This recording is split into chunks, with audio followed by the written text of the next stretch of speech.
यात्रा शुरू हुई थी तो हमारे जो प्रेस के मित्र हैं उन्होंने कहा कि केरला में अच्छा रिस्पांस है,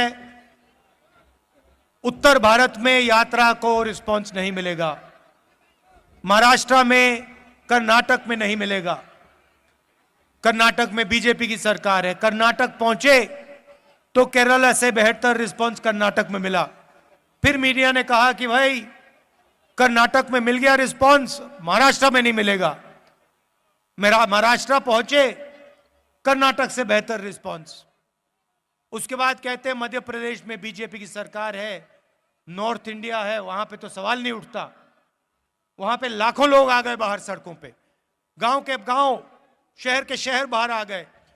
फिर कहते हैं हां मध्य प्रदेश में रिस्पांस मिल गया, हरियाणा में नहीं मिलेगा। और हरियाणा ने बाकी सब प्रदेशों को दिखा दिया कि हरियाणा क्या है और हरियाणा क्या कर सकता है।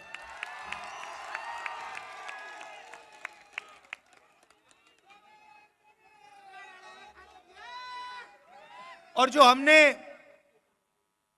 नफरत मिटाने की बात की,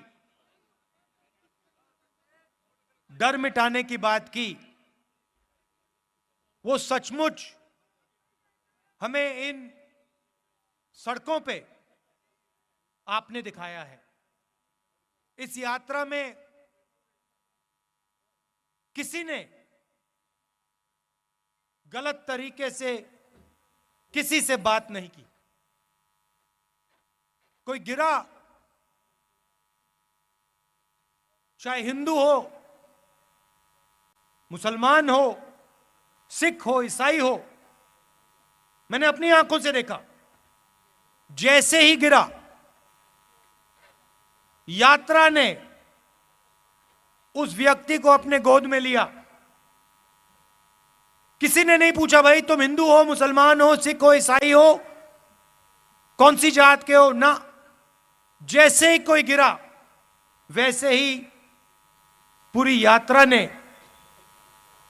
हिंदुस्तान ने उसको अपना माना, उसको उठाया, पानी पिलाया, अगर पट्टी की जरूरत थी पट्टी की, और फिर कहा चलो चलो हमारे साथ चलो।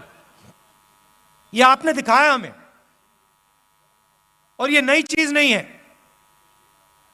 यह आपका जो प्रदेश है, यह सदियों से देश को यही दिखा रहा है। महाभारत की जमीन है, कौरव पांडवों की जमीन है। जो उस समय लड़ाई थी, बात लोगों को अभी समझ नहीं आ रही है, मगर जो उस समय लड़ाई थी वही आज लड़ाई है। लड़ाई किसके बीच में है?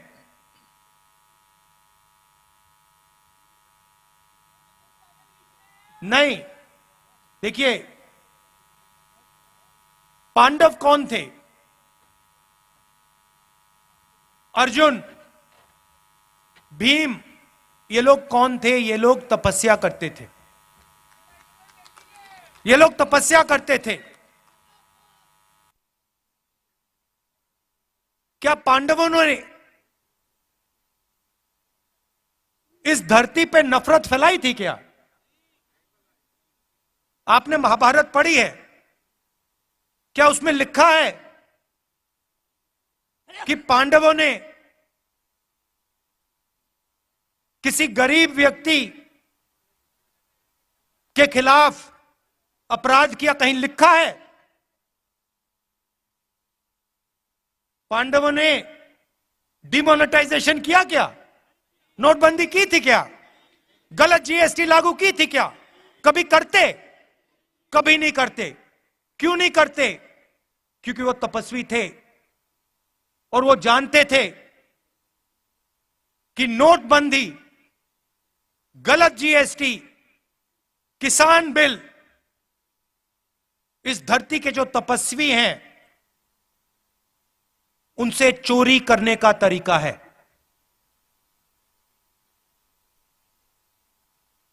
एक तरफ तपस्वी थे, 5 थे, दूसरी तरफ संगठन था। एक तरफ 5 तपस्वी और भीड़, उनके साथ पांडवों के साथ हर धर्म के लोग थे।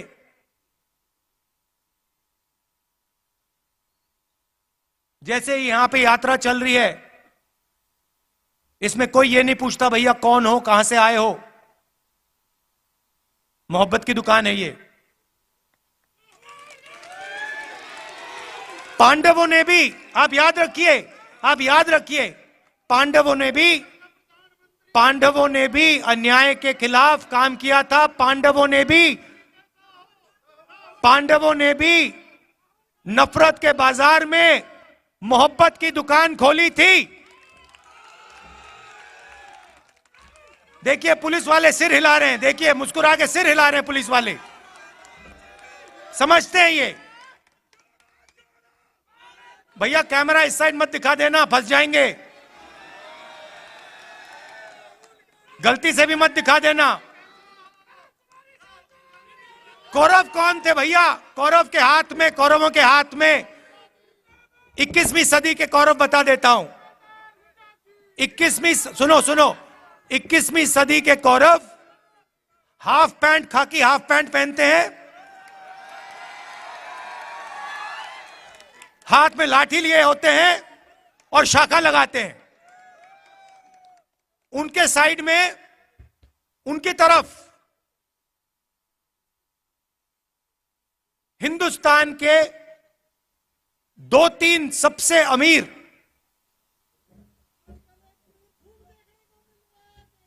अरबपति कौरवों के साथ खड़े हैं। भाई और बहनों, नोटबंदी किसने करवाई? गलत जीएसटी किसने लागू की? किसके लिए की गई और किसके खिलाफ की गई, ये आप समझिए। नोटबंदी, गलत जीएसटी नरेंद्र मोदी ने जरूर साइन किया, मगर नरेंद्र मोदी जी की शक्ति ने गलत जीएसटी, नोटबंदी नहीं लागू करवाई। हिंदुस्तान के 2-3 अरबपतियों की शक्ति ने, इन्होंने प्रधानमंत्री का हाथ चलाया। मानो ना मानो, आपको देखने को मिलेगा उस समय के अरबपति पांडवों के साथ खड़े थे क्या? अगर खड़े होते तो पांडव जंगल में क्यों बैठे थे? पांडवों को घर से क्यों निकाला? क्योंकि उनके साथ अरबपति नहीं खड़े थे, मगर उनके साथ इस धरती की जनता, इस धरती के किसान, इस धरती के मजदूर, इस धरती के गरीब, इस धरती के छोटे दुकानदार, इस धरती के स्मॉल और मीडियम बिजनेस सब खड़े थे। ये देश भाइयों और बहनों, ये देश तपस्वियों का देश है। मुझे कहा जाता है, मुझे किसी ने कहा आप 3000 किलोमीटर चले। मैंने उससे कहा तो क्या हुआ? मैंने क्या बड़ी बात कर दी? अगर आप जाओ और इस देश के किसी भी किसान से पूछो, भाई पिछले 4 महीनों में आप कितने किलोमीटर चले हो, वो आपको बता देगा 3000, 4000, 5000 किलोमीटर चला हूं। हां, कन्याकुमारी से दिल्ली नहीं चला हूं, मगर अपने खेत में चला हूं, मंडी गया हूं, मंडी जाकर वापस आया हूं, फिर मंडी गया हूं, फिर वापस आया हूं, खाद खरीदने गया हूं, बीज खरीदने गया हूं।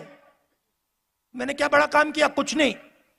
किसी भी मजदूर से आप पूछ लो, आपको बताएगा 24 घंटा मैं सर पर बोझ रख के आगे पीछे आगे पीछे आगे पीछे चलता जाता हूं।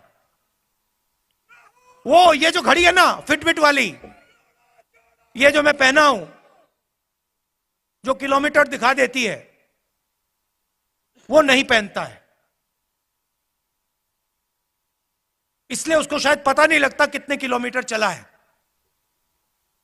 हमारे साथ यात्री चले, मुझे कहते हैं भैया 3000 किलोमीटर चले। मैंने उससे कहा भैया तुम्हें खाना मिला आज सुबह? भोजन खाया तुमने? कितने बार भोजन खाया? 3 बार खाया ना। तो वो जो चल रहे हैं आधी रोटी खा रहे हैं और तुम क्या बड़ी बात कर रहे हो? वो आधी रोटी में 3000 किलोमीटर चलते हैं, तुम भरपूर खाना खा के 3000 किलोमीटर चल के छाती फैला रहे हो। क्या मतलब है इसका?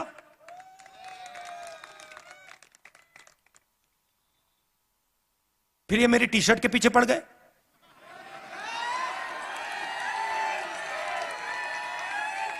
इनको अभी तक समझ नहीं आ रही बात। नहीं, उनको समझ नहीं आ रही बात। देखो ये कह रहे हैं टी शर्ट क्यों पहना है, ये सफेद टी शर्ट क्यों पहना है, इसको सर्दी नहीं लगती। सबसे पहले मैं आपको बताता हूं क्यों पहना हूं।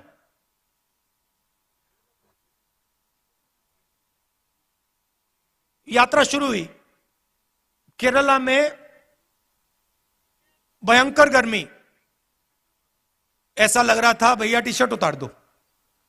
मतलब उसमें पसीने आ रहे थे, ह्यूमिडिटी बहुत थी। केरला में काफी मतलब गर्मी लगी। फिर मैं मध्य प्रदेश में गया, थोड़ी ठंड होने लगी, थोड़ी सी मतलब ज्यादा नहीं। सुबह सुबह क्या हुआ, 6 बजे हम निकलते हैं। सुबह सुबह 3 गरीब बच्चे मेरे पास आ गए, फटी हुई शर्ट थी। और जब मैंने उनको ऐसे पकड़ा, हाथ लगाया फोटो के लिए, फोटो लेना चाहते थे, एक इस साइड और एक साइड लड़कियां थी, एक इस साइड एक इस साइड। जैसे मैंने उनको पकड़ा, वो कांप रही थी, ठंड से कांप रही थी। और फिर मैंने देखा पतली सी शर्ट थी। उस दिन मैंने निर्णय ले लिया कि जब तक मैं नहीं कांपूंगा मैं टी शर्ट पहनूंगा। जब कांपना शुरू हो जाएगा, जब मुझे अच्छी मतलब ठंड लगने लगेगी, जब जबरदस्त कठिनाई होगी, तो फिर मैं स्वेटर पहनने का सोचूंगा, मगर उससे पहले नहीं करूंगा। मैं उनको मैसेज देना चाहता हूं, उन 3 लड़कियों को देना चाहता हूं कि अगर आपको ठंड लग रही है तो फिर राहुल गांधी को भी ठंड लगेगी। जिस दिन आपने स्वेटर पहन लिया, उस दिन राहुल गांधी स्वेटर पहन लेगा। नहीं नहीं नहीं, यह बात मत बोलो, ये फिर से आप गलत बात बोलना शुरू कर दो। महात्मा गांधी नहीं हूं मैं। आप नहीं, सुनो, ये मेरे जैसे इस देश में करोड़ों लोग हैं, ठीक है, करोड़ों लोग हैं। यहां पे क्या हो रहा है, यहां पे काम कोई कर रहा है, तपस्या कोई कर रहा है। जैसे मैंने पांडवों की बात की, यहां पे युद्ध हुआ था, हजारों लोग मरे थे। वो क्यों हुआ था? क्योंकि उस समय हिंदुस्तान में जो काम कर रहा था, जो तपस्या कर रहा था, उस समय किसान थे, मजदूर थे। आज किसान हैं, मजदूर हैं, छोटे व्यापारी हैं, स्मॉल और मीडियम बिजनेस चलाते हैं। आज हमारे पास माइक्रोस्कोप बनाने वाले लोग आए, आप बनाते हैं, मैन्युफैक्चरिंग है, देखो इनकी 100-200 लोगों को ये रोजगार देते हैं। ये तपस्या करते हैं 24 घंटा। कोई माइक्रोस्कोप बनाता है, कोई यहां पे पोल्ट्री फार्म चलाता है, कोई खेती करता है, गन्ना उगाता है। ये तपस्वी है देश के। और खाता कोई और है, और खाता कोई और है। और जो खाता है भैया वो तो दिखते भी नहीं है। उदाहरण देता हूं, प्रधानमंत्री बीमा योजना, आपके जेब में से पैसा निकलता है, आप देते हो, और हिंदुस्तान की सरकार आपका पैसा उसमें जोड़ती है। आप सुबह 4 बजे उठते हो, हम 6 बजे उठते हैं, आप 4 बजे उठते हो। 4 बजे उठने के बाद आप काम शुरू करते हो। आपके साथ खेत में आपके इतने छोटे छोटे बच्चे होते हैं, पूरा परिवार काम करता है। फिर तूफान आता है, आंधी आती है, बारिश होती है, ओले गिरते हैं, और फिर आप जाते हो बीमा लेने। कहते हो भैया चलो नुकसान हो गया, बीमा का पैसा तो भरा था। पता लगता है इंटरनेट पे आपको कंपनी नहीं मिलेगी, नाम नहीं मिलेगा, फोन करो कोई जवाब नहीं देगा। आपकी तपस्या कोई और खा गया। जीएसटी के बारे में बताता हूं, मजेदार बात मैंने सुनी।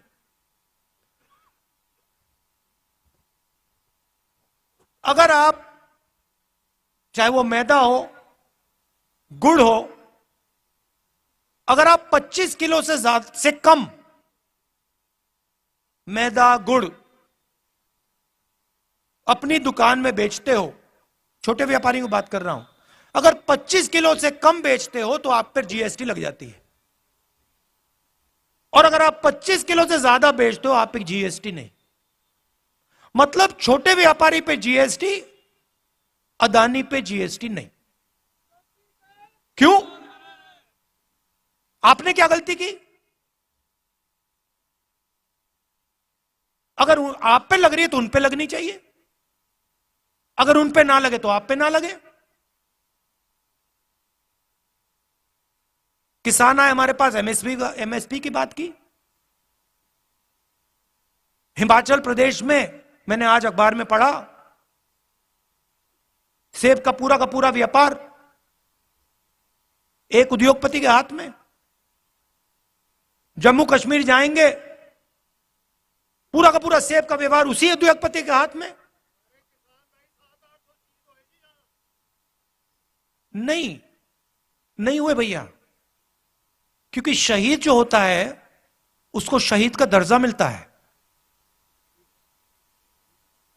पार्लियामेंट हाउस में मैंने बात उठाई, कांग्रेस पार्टी ने बात उठाई कि भैया ये 700 लोग शहीद हुए हैं, इनका नाम तो ले लीजिए पार्लियामेंट हाउस में,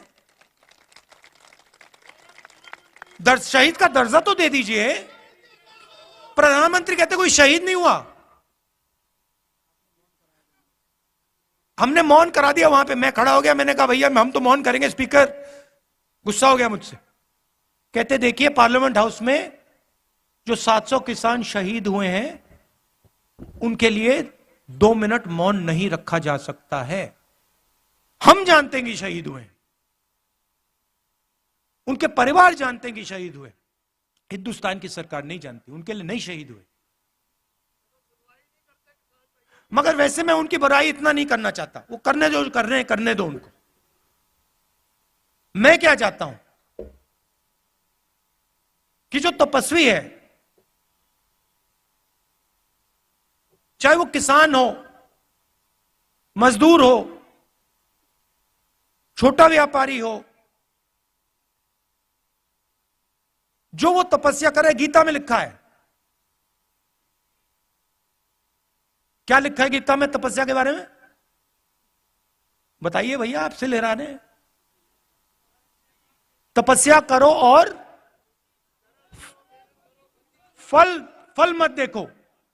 मगर गीता में यह नहीं लिखा है कि तपस्या करो और फल नहीं मिलेगा। तो गीता में लिखा है तपस्या करो, और यह देश तपस्या कर रहा है। और इस देश की सरकार को उस तपस्वी की मदद करनी चाहिए, उस तपस्वी की रक्षा करनी चाहिए।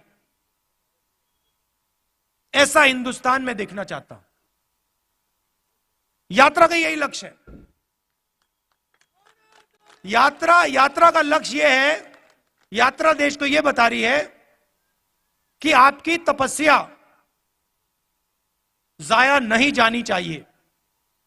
मैं जानता हूं कि जिस दिन हिंदुस्तान के किसान, मजदूर, छोटे व्यापारी, इनकी तपस्या का फल मिल जाएगा, उस दिन इस देश के सामने कोई देश नहीं खड़ा हो सकता है। ये आप अपने मोबाइल फोन के पीछे देखो, इसमें लिखा है मेड इन चाइना। पुलिस वालों के जूतों के नीचे लिखा होगा मेड इन चाइना, शर्ट के पीछे मेड इन चाइना, माइक्रोफोन के नीचे मेड इन चाइना। तंग आ गया हूं मैं मेड इन चाइना से। जहां देखो made in China, made in China. मैं चाहता हूं कि वहां पे बीजिंग में एक चाइना का युवा फोन देखे, उसमें लिखा हो मेड इन कुरुक्षेत्र। ले, ऐसा हिंदुस्तान चाहता हूं। और जो कुरुक्षेत्र में जिसने माइक्रोस्कोप बनाया, अंबाला, जिसने अंबाला में माइक्रोस्कोप बनाया,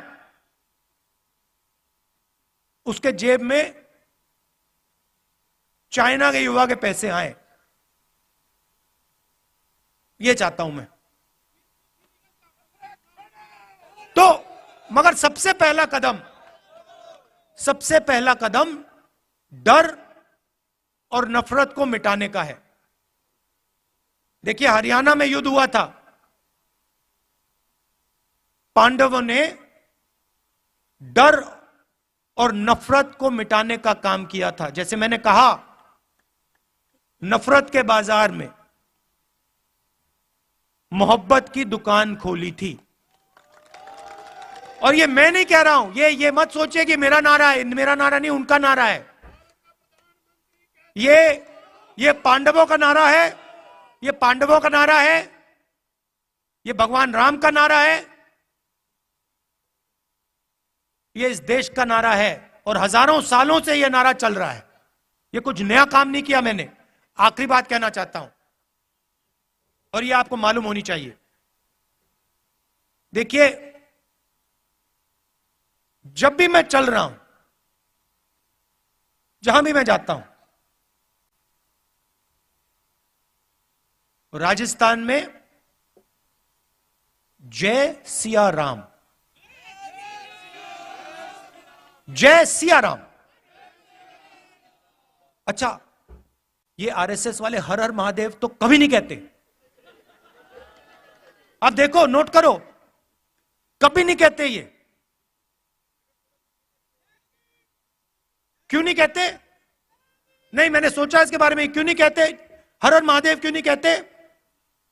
नहीं, क्योंकि शिव जी तपस्वी थे और ये हिंदुस्तान की तपस्या पे आक्रमण कर रहे हैं, इसलिए हर हर महादेव नहीं कह सकते। मगर बात मैं जय सिया राम की कर रहा हूं। यहां पे राम राम, राम राम सुना मैंने, राम राम, जय सिया राम। अब जय सिया राम ये कभी नहीं कहते। इन्होंने सीता जी को नारे से निकाल दिया, उठा के बाहर फेंक दिया, कहा हम नहीं कहेंगे। ये हमारी हिस्ट्री, हमारे संस्कार, हमारे इतिहास के खिलाफ काम किया इन्होंने। और जब भी कांग्रेस पार्टी का कोई भी कार्यकर्ता आरएसएस के कार्यकर्ता के सामने आए, उससे कहो तुम जय सिया राम कहोगे, और उससे जय सिया राम कहलवाओ। क्योंकि जितने जरूरी राम थे, उतनी ही जरूरी सीता थी। तो आप सब यहां आए, इतने प्यार से आपने मेरी बात सुनी, दिल से आपका धन्यवाद करना चाहता हूं। और आज एक कमी रह गई, आज एक कमी रह गई। हमने आज वो जो बीजेपी के लोग करते हैं, देखिए उनके संगठन में महिलाएं तो होती नहीं है, अलाउ ही नहीं है। अभी तक नहीं समझ आया मुझे उनके संगठन में महिलाएं क्यों नहीं है, वो अलग बात है, मगर आज हमने पूरा दिन महिलाओं का कर दिया।